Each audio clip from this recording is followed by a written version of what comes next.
Russia has halted its participation in the Black Sea grain deal. Now, the move came just hours after Moscow said that Ukraine had attacked a key bridge linking Russia to Crimea.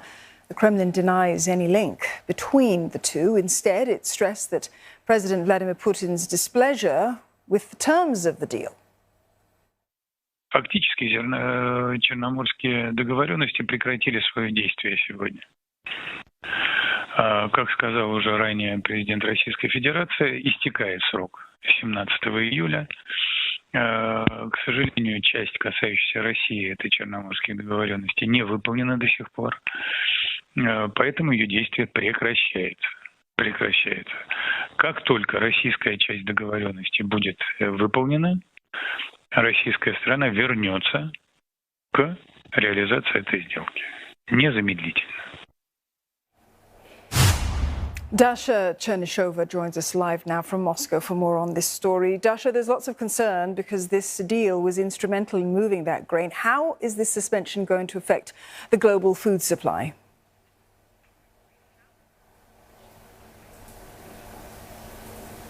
Well, as we have heard from Moscow many times, the grain deal and Russia's participation in the grain deal will not affect the price of the food supplies and will also not affect the supplies of the food from Russia to the international markets. What Russia has been saying is that the part of the deal that is related to the exports of the Russian agricultural goods to the international markets has never been implemented. So the Russian agricultural exporters will continue to supply their exports as they have been doing ever since the 24th of February 2022. That is a complicated system, but still Russia suggests that it will be still taking place. As for the poorest countries of the world, Russia maintains that only 3% of all the exports under this deal have gone to those poorest countries in need. And those supplies will be provided for Russia for free, so that Russia is saying that those countries will not be affected either. But also we keep hearing from Moscow that about the commercial nature of the Ukrainian part of the deal. Moscow insists that the part of the deal which relates to the Ukrainian exports has been implemented very, very swiftly, just a week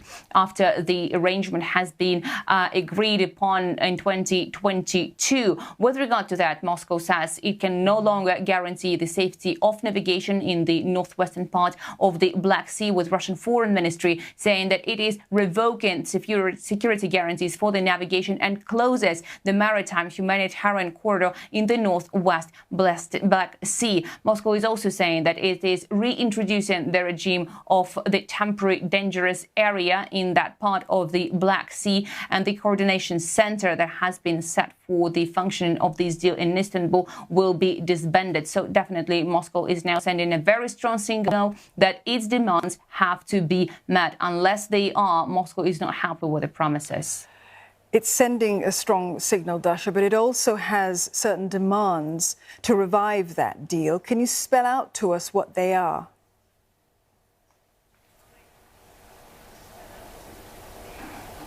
Well, indeed, Russia says that none of the 5 major issues that have been agreed upon under the memorandum between Russia and the United Nations have been implemented. Now, the primary concern is related to the issue of insurances for the Russian vessels that has been complicated ever since the Western sanctions have been imposed. Russia is also complaining about the issue of freight that has become very expensive for the Russian companies, and also the issue of the SWIFT payment system. Russia has been saying that Russia's agricultural bank, Rossельхозbank, that has been disbanded from this system. And without this SWIFT payment system, it is incredibly complicated for the Russian agricultural exporters to have any banking transactions. They are possible, but indeed that is a very complicated system. Another issue that Moscow has been raising is the issue of the restart of work of ammonia pipeline, which connects Taliati and Odessa.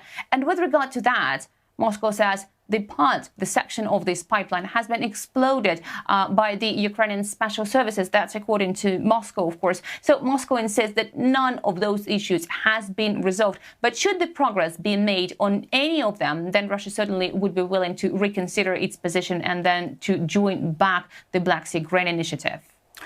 Dasha, thank you for that. Dasha Chernyshova there live for us from Moscow.